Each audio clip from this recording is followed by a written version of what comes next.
책 뇌과학의 함정의 주요한 메시지는 다음과 같습니다.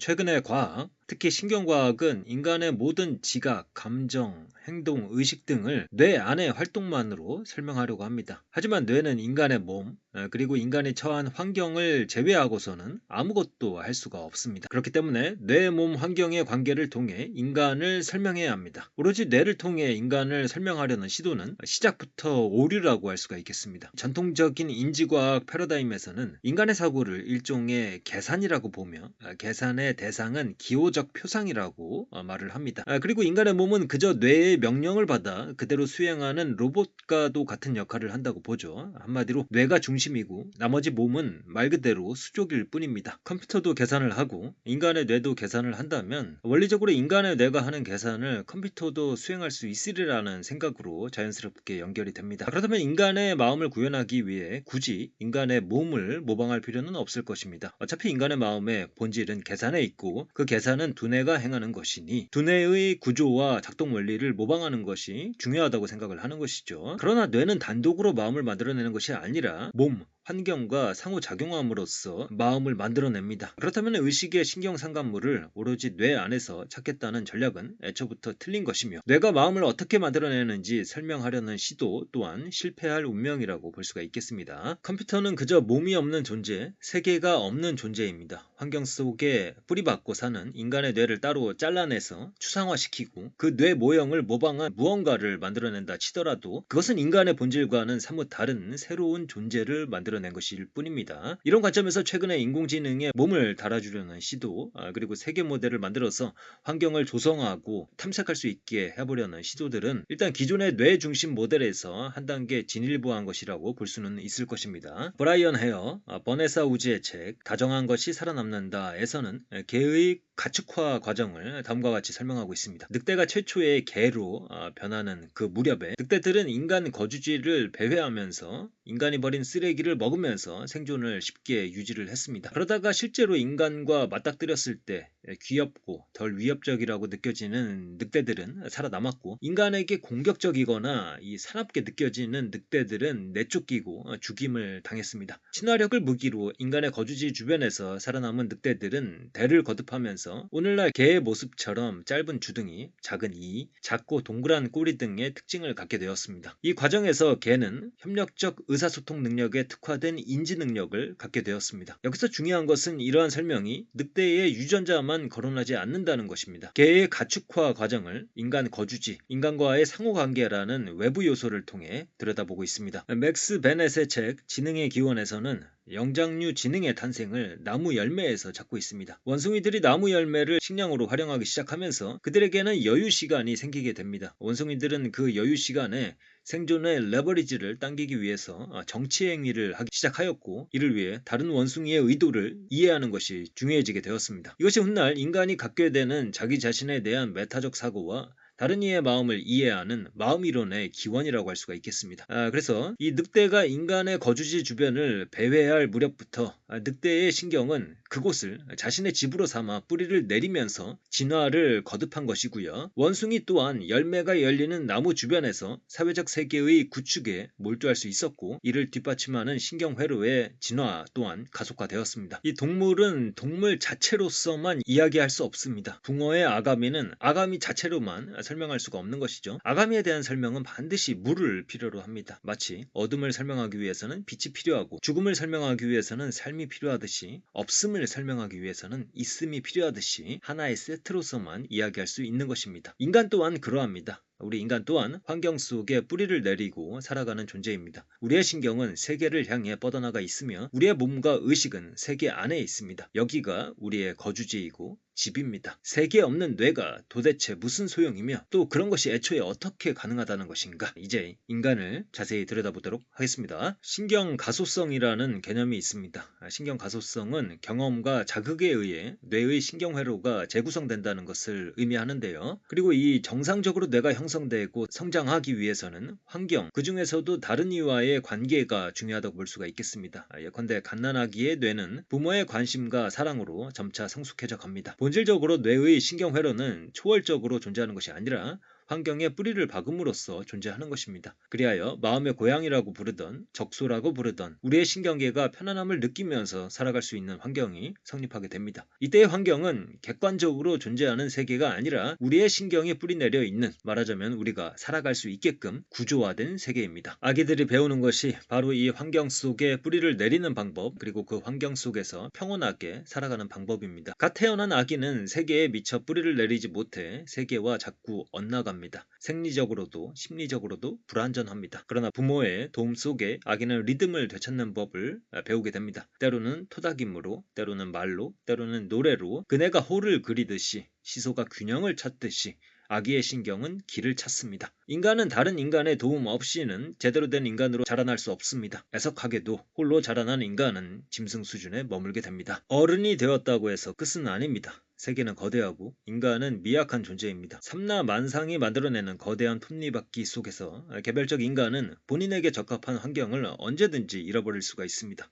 어떤 형태로든 물리적인 거주지를 떠나는 것, 혹은 회사를 그만둔다던가 가게 문을 닫고 새로운 직업을 찾아야 하는 순간 등이 해당이 되겠습니다. 환경이 변화하면 반드시 그 안에서 잃어버리는 활동이 있고 그 안에서 느끼는 불편함이 존재하게 되고 집이 아닌 느낌을 갖게 됩니다. 그러나 우리에게는 신경 가소성이 존재합니다. 인간의 뇌는 새로운 세계에 다시 뿌리를 내리게 됩니다. 때로는 자신의 능동적 활동으로, 때로는 할 일 없이 시간의 힘으로 이내 적응하면서 살아가게 되는 것이죠. 신경 가소성에 관한 유명한 연구입니다. 갓 태어난 흰 족제비의 눈에 신경을 뇌의 시각 영역이 아니라 청각 영역에 연결을 했습니다. 이 족제비는 청각 영역에 연결되는 눈으로 곧 볼 수 있었다고 합니다. 뇌의 연결 영역은 시각 영역에서 청각 영역으로 달라졌지만 그것은 분명 시각적인 경험이었습니다. 뇌만으로는 시각일지 청각일지를 결정하지 못하는 것이죠. 여기서는 눈의 신경에 연결되었다는 것이 중요한 것입니다. 반대로 이야기하자면 뇌의 청각 영역은 원래대로라면 청각의 역할을 수행해야 하지만 실험의 환경 하에서 조작이 들어갔을 때 시각의 역할을 담당하게 되었다는 것이죠. 뇌는 그대로이나 조작이 달라지고 연결이 달라지고 결국에 경험이 달라지게 된 것입니다. 그러니까 이러한 실험 결과는 뇌만으로는 지각을 설명할 수는 없고 뇌, 신체, 환경 전체를 같이 이야기해야 된다는 점을 보여줍니다. 다음은 저자가 지각 가소성으로 설명하고 있는 연구입니다.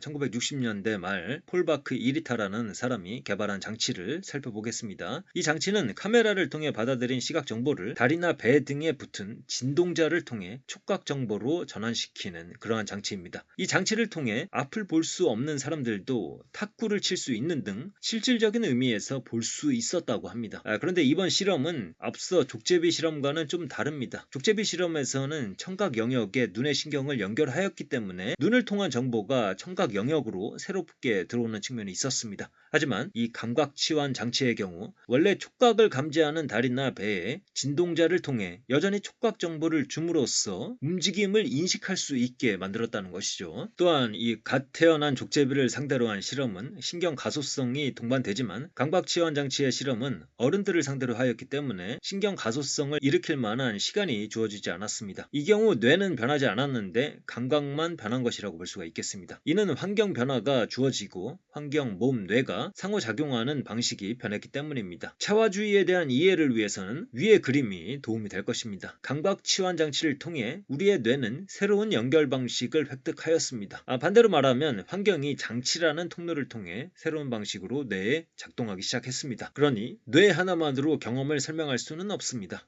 이것은 상호 간의 관계가 새롭게 정립된 것입니다. 즉 연결을 통한 역동적 관계의 정립입니다. 알바노에의 행화주의는 특별히 감각운동 행화주의라고 불립니다. 지각은 본질적으로 느끼는 것이 아니라 하는 것에 달렸다는 것이죠. 다시 말해 하는 것에 따라 느끼는 것이 결정된다는 것입니다. 그래서 운동과 감각은 하나의 세트로 이야기를 해야 합니다. 인간의 삶은 이 운동과 감각의 역동적 패턴을 경험하는 것의 연속입니다. 예컨대 우리가 어떤 집의 정면을 볼 때 그 정면만 보지 않습니다. 실제적으로는 집의 옆면과 뒷면이 어떻게 생겼다는 암묵적인 배경이 뒤에 깔리게 됩니다. 이런 시각을 가질 수 있는 것은 우리가 집 주변을 걸어가면서 그 집에 대한 시각 경험을 어떻게 했었는지에 대한 과거의 경험들이 축적되었기 때문에 가능한 것입니다. 집 뒤쪽으로 돌아 걸어가면 시각적으로 어떤 장면들이 잡히게 됩니다. 수없이 살면서 경험하는 내용들이죠. 비록 처음 보는 집일지라도 과거의 활동을 통해 배겨진 신경 배선에 따라 대략적으로 총체적인 그림이 그려지는 것입니다. 이 지각의 본질은 최초의 움직임, 활동입니다. 활동 혹은 행위는 세계와 몸, 뇌 사이에서 관계를 만들어내게 됩니다. 그 활동을 통해 역동적으로 연결되고 관계가 만들어지는 과정이 지각이고 인지이고 의식입니다. 저자는 이러한 새로운 관계의 정립을 새로운 함수의 성립으로 설명하고 있습니다. 눈의 신경과 연결된 청각 피질은 시각적 감각 운동으로 편입된 것이며 감각 치환 기계 또한 피부를 자극하는 촉각과 그것을 담당하는 신경 체계가 시각적 감각 운동에 편입된 것입니다. 함수 안에는 당연히 신경 활동도 들어가지만 그것이 함수의 전체는 아니며 하나의 기관일 뿐입니다. 세계도 기관이며 대상도 기관이며 몸도 기관입니다. 다시 말해 인간이 환경 속에서 수행하는 활동과 그 함수에는 환경도 몸도 뇌도 모두 지분이 있는 것입니다. 기관들은 관계를 통해 지각 경험과 의식을 함께 만들어내게 됩니다. 활동의 본질을 고무손 실험을 통해 생각을 해보겠습니다. 이 실험에서는 피실험자를 테이블 앞에 앉히고 두 손을 테이블 아래 무릎 위에 놓게 합니다. 테이블 위에는 고무손이 놓여져 있습니다. 실험자는 고무손을 두드리고 쓰다듬고를 반복합니다.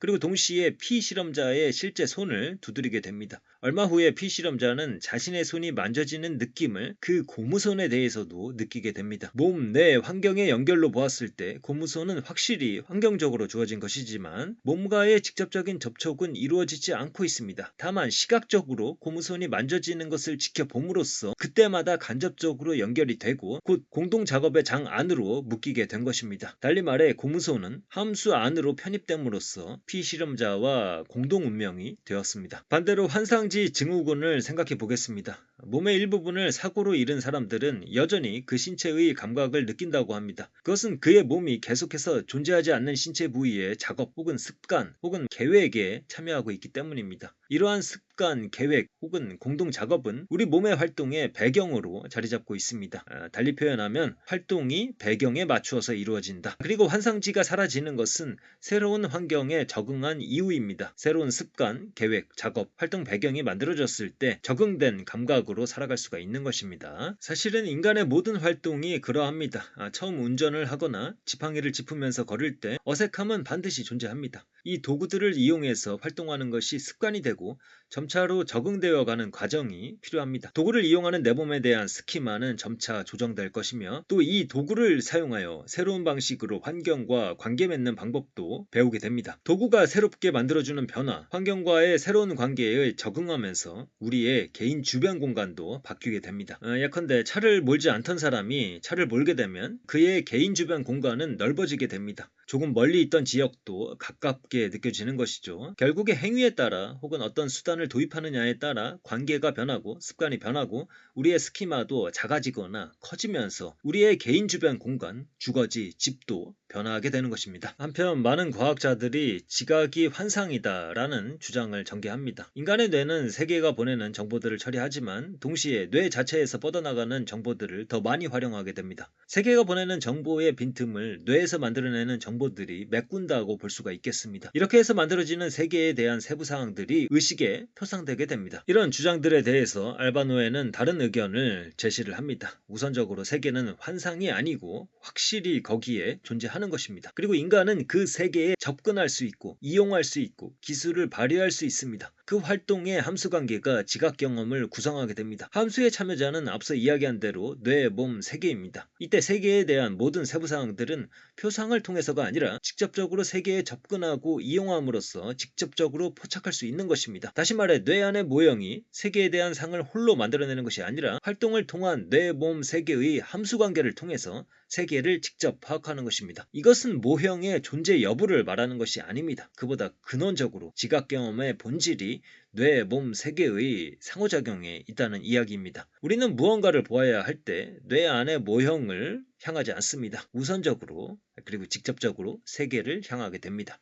그러면 전체 화면은 어떻게 만들어내는가? 인간이 만들어내는 환상으로 빈틈을 메꾼다는 주장에 반대하여 알바노에는 세계에 접근하고 이용 가능하다는 정보가 배경으로 깔리면서 전체를 구성한다는 주장을 전개합니다. 예컨대 우리는 컵을 배경 없이 허공에 둥둥 떠 있는 컵 자체로 보지 않습니다. 쥐고 마실 수 있는 사물로서 컵을 바라보는 것이죠. 이러한 지각 경험의 본질에 그것이 어떤 식으로 이용 가능하다는 함수관계가 새겨져 있습니다. 또한 앞서서 설명한 감각 치환 장치는 촉각 정보를 줌으로써 사실상 볼 수 있게 하였습니다. 물론 피실험자가 처음 그 장치를 몸에 달자마자 시각적 함수가 제대로 작동한 것이 아닙니다. 실용적인 지식을 획득하기 위해서는 언제나 익숙해지는 과정이 필요한 것이죠. 그리고 나서야 비로소 안개가 열리게 되는 것입니다. 한마디로 이용 가능성, 기술의 획득과 같은 활동이 전제되지 않으면 지각적 경험은 가능하지 않은 것입니다. 정보라는 단어 자체도 표상의 뉘앙스를 주는 듯하여 적절하지 않을지도 모르겠습니다. 실제로 알바 노에는 이 대목에서 정보라는 단어를 사용하지 않고 있습니다. 그의 말을 한번 직접 들어보겠습니다. 세계는 내 안에서 재생되는 것 같지 않다. 그것이 아니라 우리가 세계를 이용할 수 있는 것 같다. 내가 카운터에 놓인 토마토를 볼 때 그 토마토의 뒷면이 있다는 나의 느낌을 구성하는 것은 무엇일까? 바로 토마토를 중심으로 나의 눈과 머리를 움직이면 토마토의 반대편이 시야에 들어온다는 것을 내가 실제 몸으로 이해한다는 사실이다. 여기서 몸으로 이해한다는 말이 중요할 것 같습니다. 뇌가 표상 정보의 처리를 통해 세계에 대한 모형을 구축하는 것이 아니라 뇌와 몸이 협력하는 분산된 인지에 의해서 직접적으로 세계와 관계를 맺습니다. 우리가 세계를 보는 것은 극장에서 화면을 감상하듯이 보는 것이 아닙니다. 세계는 실제 거기에 있는 것이고 우리는 그 세계 안에 이미 있는 것이죠. 세계는 이용 가능한 것으로서 활동을 통해 관계를 맺는 것으로서 우리와 통합되어 있습니다. 이미 익숙해진 사용법, 습관 속에 우리의 뇌와 몸과 환경이 이미 녹아져 있습니다. 우리의 지각은 그저 그 통합적 관계를 드러내고 느끼게 할 뿐입니다. 자기생성적 행화주의, 감각운동 행화주의는 모두 인지를 행위로 보는 공통점은 있지만 행위의 의미에는 차이가 있는 것 같습니다. 자기생성적 행화주의의 핵심에는 자기생성이라는 개념이 존재합니다. 생명체의 근원에 자기생성하는 활동이 존재하는 것이고 이 활동이 세계를 산출 혹은 구성한다고 보는 것입니다. 이에 반해 감각운동 행화주의는 지각을 감각자극과 운동의 패턴으로 연결하여 이해하는 수준에 머무르는 것 같습니다. 감각과 운동에는 패턴이 존재하고 생명체는 그 패턴에 대한 지식을 쌓아가게 되는데 결국에 그 축적된 지식들이 생명체의 지각을 결정하게 됩니다. 생물학적 존재의 차원에서 인지의 근거를 모색하는 자기생성적 행화주의와는 다루는 범위와 깊이가 다르다고 보여집니다. 사실상 상당히 겹치는 내용들도 많은데 저는 다음과 같이 정리를 할 수 있지 않을까 싶습니다. 존재가 태어날 때 세계와 인지도 함께 태어난다. 감각운동으로 세계와 관계 맺는 것, 그것이 인지이다. 그래서 오늘은 인지과학 2세대에서 감각운동 행화주의를 주장하는 알바 노예를 살펴봤습니다. 다음 시간에는 앤디 클락에 대한 내용을 살펴보도록 하겠습니다. 그리고 이제 영상 몇 개를 올려드린 다음에는 인지과학에서 곧 신경과학으로 넘어가도록 하겠습니다.